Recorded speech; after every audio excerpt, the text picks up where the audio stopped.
Hey guys, एक बार फिर मिले हैं हम लोग कुछ नए क्वेश्चन के साथ। तो चलिए देखते हैं अपना पहला क्वेश्चन। हमारा पहला क्वेश्चन है, भारतीय राष्ट्रपति को किस परिस्थिति में अपने पद से त्यागपत्र देना पड़ता है? ऑप्शन ए, महाभियोग लगने पर। ऑप्शन बी, रिश्वत लेने पर। ऑप्शन सी, प्रधानमंत्री के कहने पर। ऑप्शन डी, संसद में वक्तव्य न देने पर। फ्रेंड्स, हमारे पहले क्वेश्चन का आंसर क्या होगा? फ्रेंड्स, इसका जो राइट आंसर होगा वो है ऑप्शन ए, महाभियोग लगने पर। चलिए अपना दूसरा क्वेश्चन देख लेते हैं हम लोग। कार्यकाल पूर्ण होने पर पहले, ये फ्रेंड्स कुछ मिस्टेक है, ये पर नहीं होगा, से होगा। चलिए, कार्यकाल पूर्ण होने से पहले भारत के राष्ट्रपति को अपने पद से कौन हटा सकता है? ऑप्शन ए, प्रधानमंत्री। ऑप्शन बी, राष्ट्रपति। ऑप्शन सी, उच्चतम न्यायालय के मुख्य न्यायाधीश। ऑप्शन डी, संसद द्वारा महाभियोग लगाकर। फ्रेंड्स, इसका राइट आंसर क्या होगा आप कमेंट बॉक्स में लिखिए। आपके पास 5 सेकेंड का समय है।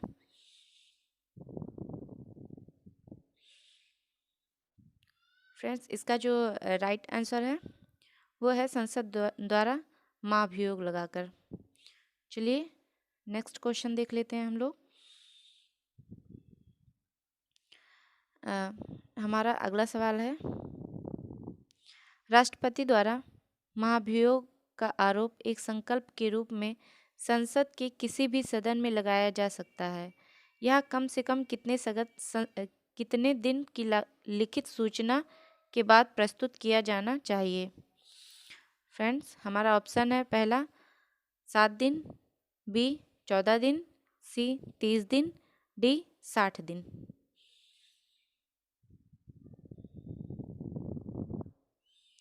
फ्रेंड्स, इसका जो राइट आंसर है वो है ऑप्शन बी, 14 दिन। चलिए देखते हैं हम लोग अपना नया अगला क्वेश्चन।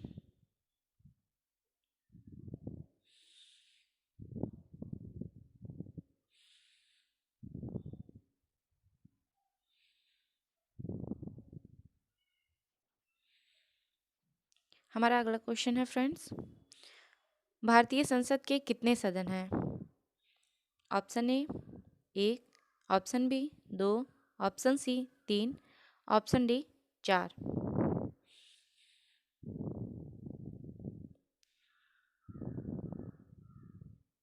फ्रेंड्स, आपके पास 5 सेकेंड का समय है।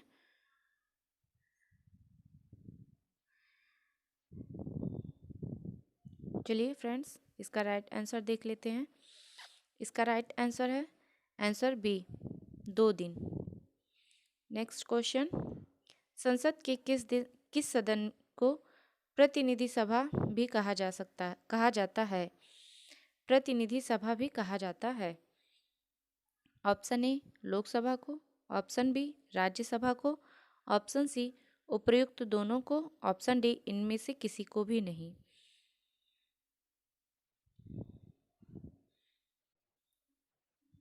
फ्रेंड्स, इसका जो राइट आंसर है वो है ऑप्शन ए, लोकसभा को। नेक्स्ट क्वेश्चन हमारा है, संसद का लोकप्रिय सदन है? Option A, Lok Sabha. Option B, Rajya Sabha. Option C, उपर्युक्त दोनों यानी लोकसभा और राज्यसभा दोनों। ऑप्शन डी, इनमें से कोई भी नहीं।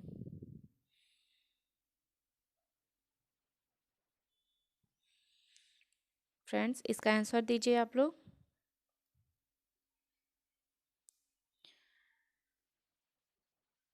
चलिए इसका राइट आंसर हम लोग देख लेते हैं। फ्रेंड्स, इसका जो राइट आंसर है वो है ऑप्शन ए, लोकसभा।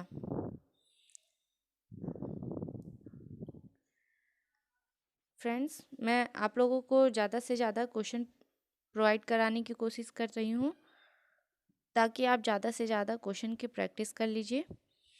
देखिए फ्रेंड्स, किसी भी एग्ज़ाम को क्रैक करने के लिए या फिर सिलेक्शन पाने के लिए आप कोशिश करिए कि ज़्यादा से ज़्यादा क्वेश्चन प्रैक्टिस करिए।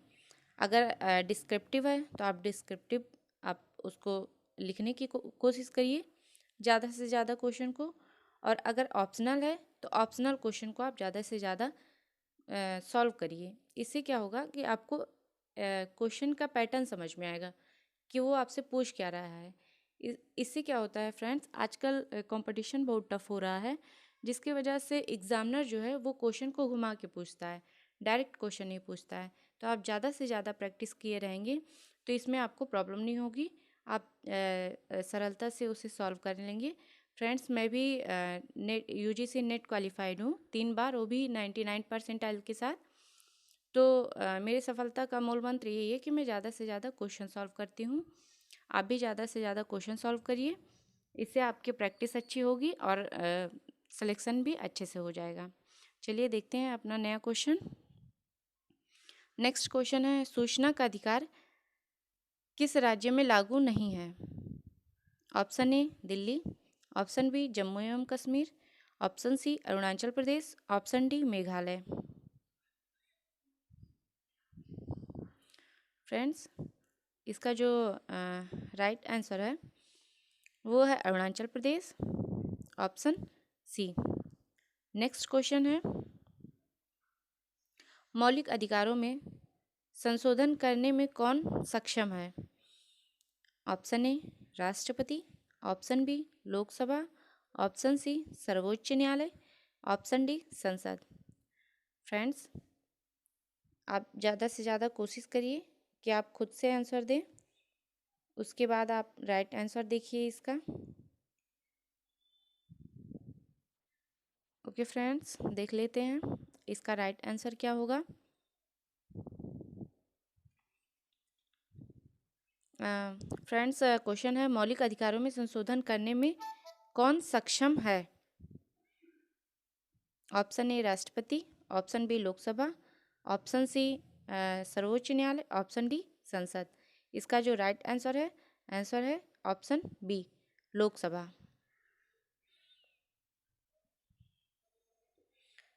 चलिए नेक्स्ट क्वेश्चन देख लेते हैं हम लोग।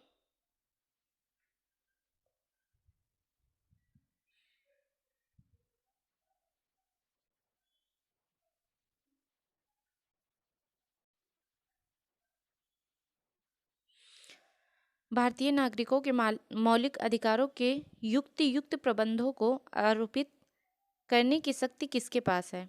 ऑप्शन ए उच्चतम न्यायालय, ऑप्शन बी संसद, ऑप्शन सी राष्ट्रपति, ऑप्शन डी इनमें से कोई नहीं।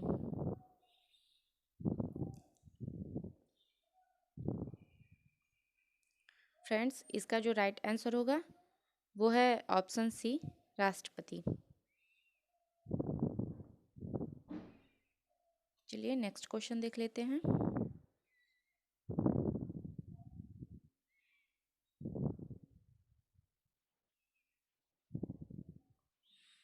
फ्रेंड्स, हमारा अगला क्वेश्चन है, भारतीय संविधान में राज्य के नीति निर्देशक सिद्धांत को किस मुख्य कारण से सम्मिलित किया गया?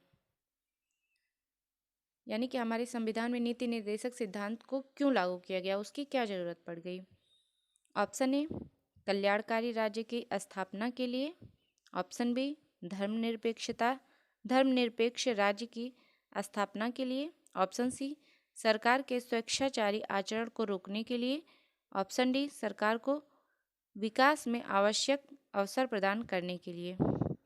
फ्रेंड्स, जैसा कि आप लोग को पता ही होगा, नीति निर्देशक सिद्धांत वो होते हैं, नीति निर्देशक तत्व जो कि होते हैं हमारे मूल कर्तव्य की ही तरह, जिन्हें हमें करना चाहिए, लेकिन इसके लिए हम बाध्य नहीं होते हैं संविधान की तरफ से।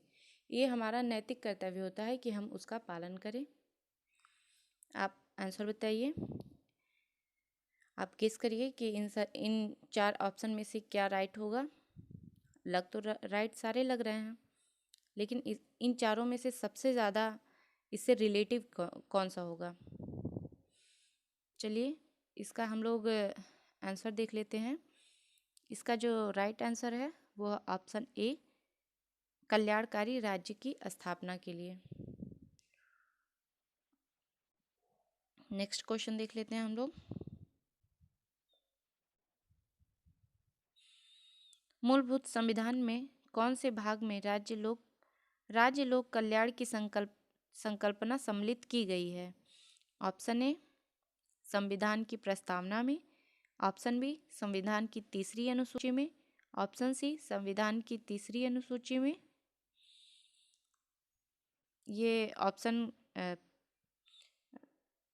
फ्रेंड्स, ये ऑप्शन रिपीट हो गया है, कोई बात नहीं, हम लोग सी को काट देते हैं। ऑप्शन डी राज्य के नीति निर्देशक तत्व में। फ्रेंड्स, आप पहले भी ये क्वेश्चन देख चुके हैं, देखिए इसमें कौन सा राइट आंसर होगा। चलिए फ्रेंड्स, हम लोग देख लेते हैं इसका राइट आंसर। आप लोग को समझ में आ ही गया होगा। इसका राइट आंसर है ऑप्शन डी, राज्य के नीति निर्देशक तत्व में। नेक्स्ट क्वेश्चन हम लोग देख लेते हैं।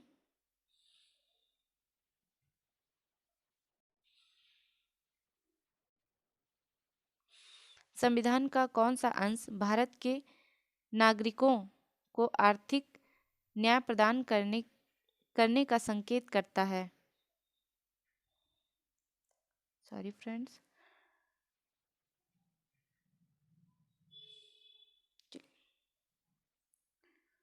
हमारा नेक्स्ट क्वेश्चन है, संविधान का कौन सा अंश भारत के नागरिकों को आर्थिक न्याय प्रदान करने का संकेत करता है? ऑप्शन ए राज्य के नीति निर्देशक तत्व, ऑप्शन बी मौलिक अधिकार, ऑप्शन सी प्रस्तावना, ऑप्शन डी उपयुक्त सभी।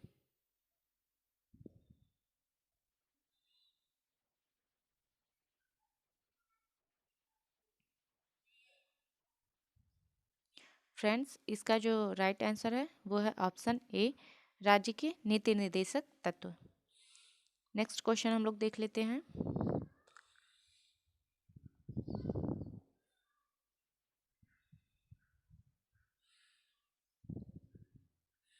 हमारा अगला क्वेश्चन है, 44वां संविधान संशोधन विधेयक द्वारा किस मौलिक अधिकार को वैधानिक अधिकार बना दिया गया? ऑप्शन ए स्वतंत्रता का अधिकार, ऑप्शन बी समानता का अधिकार, ऑप्शन सी संपत्ति का अधिकार, ऑप्शन डी सांस्कृतिक एवं शैक्षणिक अधिकार। अपना राइट आंसर दीजिए फ्रेंड्स। चलिए देख लेते हैं हम लोग। इसका जो राइट आंसर है वो है ऑप्शन सी, संपत्ति का अधिकार, यानी कि ये हमारे मौलिक अधिकारों से निकाल कर इसको वैधानिक अधिकार बना दिया गया। चलिए फ्रेंड्स, नेक्स्ट क्वेश्चन देख लेते हैं हम लोग। संपत्ति के मूल अधिकार को किस संवैधानिक संशोधन अधिनियम द्वारा, एक सेकेंड फ्रेंड्स, ये क्वेश्चन कटा हुआ है।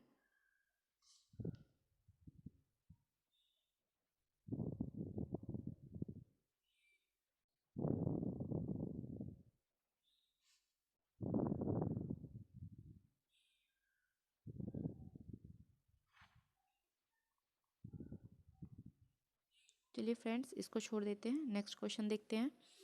निम्नलिखित में से कौन सा मौलिक अधिकार नहीं है?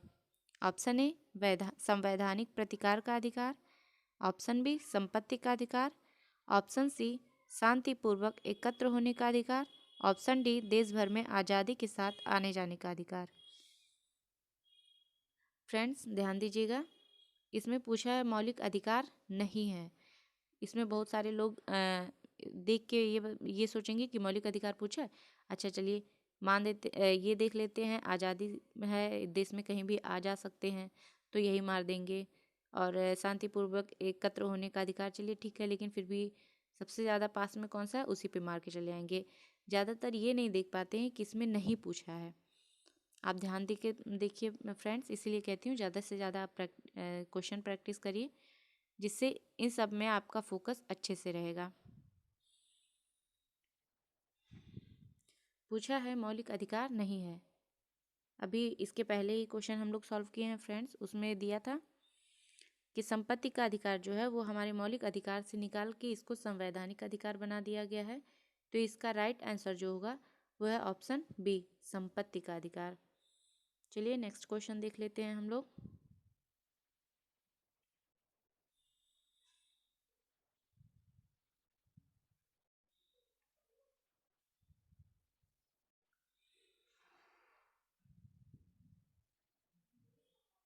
हमारा नेक्स्ट क्वेश्चन है, संविधान की किस अनुच्छेद द्वारा सिखों द्वारा कृपाण धारण करना धार्मिक स्वतंत्रता का अंग माना गया है? ऑप्शन ए अनुच्छेद 24, ऑप्शन बी अनुच्छेद 25, ऑप्शन सी अनुच्छेद 26, ऑप्शन डी अनुच्छेद 27।